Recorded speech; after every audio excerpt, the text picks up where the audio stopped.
Sainz, un aggro sur le cœur. Vous ne me verrez pas heureux ce week-end. Bon, on comprend, hein.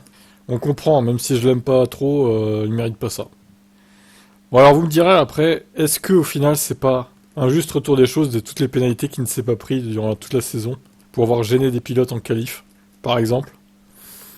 Je vous laisse commenter ça. C'est une théorie que je balance, hein. Peut-être que ça se trouve, les commissaires ils se sont dit, oh, vas-y, on l'a pas trop pénalisé cette saison, lui.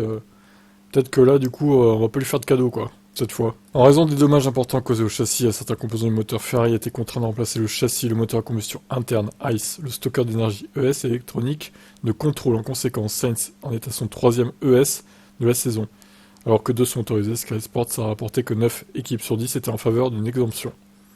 Donc il y a une équipe qui aurait dit non, et ce serait Mercedes. Bon, ça c'est pas encore sûr, mais c'est des rumeurs qui courent.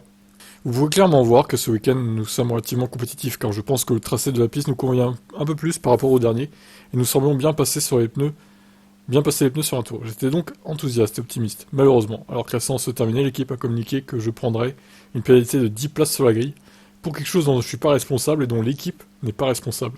Ça a évidemment complètement changé mon état d'esprit, et mon opinion sur la façon dont ce week-end va se dérouler à partir de maintenant. Vous pouvez évidemment imaginer à quel point je suis déçu et incrédule face à la situation.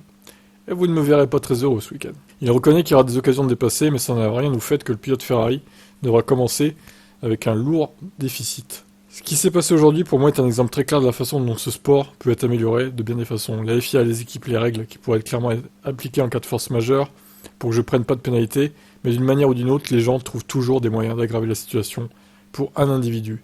Et je pense que dans ce cas, c'est à mon tour de payer le prix. Et oui, effectivement. Voilà, donc Ferrari, qui aurait pu encore reprendre bien des points à Mercedes peut-être sur cette course, bah là, il va partir avec un gros handicap. Bon après, vous me direz, hein, s'il se passe des dingueries devant, il peut toujours remonter. Ça va être un handicap, mais bon. S'il part 11ème, bon, c'est pas non plus la fin du monde. Il peut peut-être remonter si vraiment le rythme de la Ferrari est très bon. Affaire à suivre. Que pensez-vous de cette pénalité non méritée pour Carlos Sainz?